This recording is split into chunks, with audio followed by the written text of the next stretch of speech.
Cristiano Ronaldo, যাকে ভালোবেসে ডাকা হয় CR7, বর্তমান বিশ্ব ফুটবলের অন্যতম মহাতারকা, যার ক্যারিয়ার জুড়ে রয়েছে অসংখ্য রেকর্ড, শত শত গোল এবং অগণিত স্মরণীয় মুহূর্ত। কিন্তু কাকতালীয় বিষয় হলো, এই সুপারস্টারের জীবনে ঐতিহাসিক মাইলফলকের প্রথম গোলগুলোই এসেছে পেনাল্টি বা স্পট কিক থেকে। অতীত ইতিহাস তাই বলছে। এরই ধারাবাহিকতায় 2026 বিশ্বকাপেও ক্রোয়েশিয়ার বিপক্ষে শেষ 32-এর ম্যাচে CR7 ইতিহাসের পুনরাবৃত্তি ঘটালেন। তিনি যে গোলটি করলেন সেটি শুধু ম্যাচের সমতা ফেরানোর গোলই নয়, এটি তার বিশ্বকাপ ক্যারিয়ারের একটি দীর্ঘ প্রতীক্ষিত অধ্যায়েরও সমাপ্তি।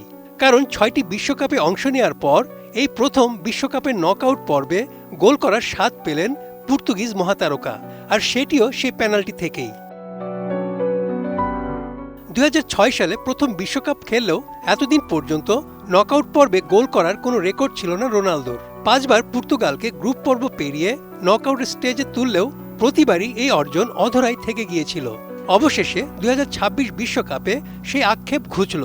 একই সঙ্গে এটি ছিল বিশ্বকাপে তার 11তম গোল, যা তাকে পর্তুগালের সর্বকালের সর্বোচ্চ গোলদাতার উচ্চতায় নিয়ে গেল। আমি বুঝি নির্মাণের শিল্প, সালাম স্টিল বোঝে ডিউরেবিলিটি। সালাম স্টিল, মোস্ট ডিউরেবল স্টিল। গোলের ইতিহাস ঘাঁটতে গিয়ে রোনালদোর ক্যারিয়ারের একটি বিস্ময়কর মিল খুঁজে পাওয়া গেছে, যা ক্লাব ফুটবলের শুরু থেকেই দেখা যায়। 2009 সালের 29 আগস্ট স্প্যানিশ লা লিগায় নিজের অভিষেক ম্যাচে প্রথম গোল করেন পেনাল্টি থেকে। একই ম্যাচে রিয়াল মাদ্রিদের জার্সিতেও সেটি ছিল তার প্রথম গোল। এরপর 2022 সালের 15 সেপ্টেম্বর উয়েফা ইউরোপা লিগে নিজের প্রথম গোলও আসে স্পট কিক থেকে। 2023 সালের 3 ফেব্রুয়ারি আল নাসরের হয়ে অভিষেক গোলটিও করেন পেনাল্টি থেকেই। বিশ্বকাপেও একই চিত্র দেখা যায়।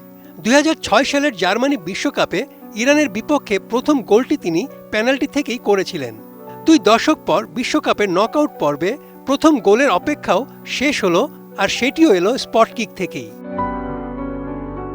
ফলে তার ক্যারিয়ারের সবচেয়ে গুরুত্বপূর্ণ কয়েকটি প্রথম গোলের সঙ্গে পেনাল্টির এই পুনরাবৃত্তি নিঃসন্দেহে একটি ব্যতিক্রমী পরিসংখ্যান হিসেবে আলোচনায় এসেছে। অবশ্য ফুটবলে পেনাল্টি থেকে গোল করাকে কখনোই সহজ কাজ বলা যায় না।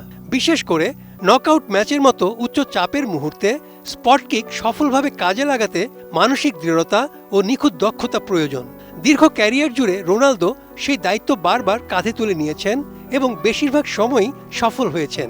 তাই তার অনেক গুরুত্বপূর্ণ মুহূর্তের শুরু পেনাল্টি থেকে হওয়া যেমন কাকতালীয়, তেমনি সেটি তার আত্মবিশ্বাস ও চাপ সামলানোর অসাধারণ সক্ষমতারও প্রতিফলন, যা ফুটবল প্রেমীদের আলোচনায় দীর্ঘদিন জায়গা করে নেবে।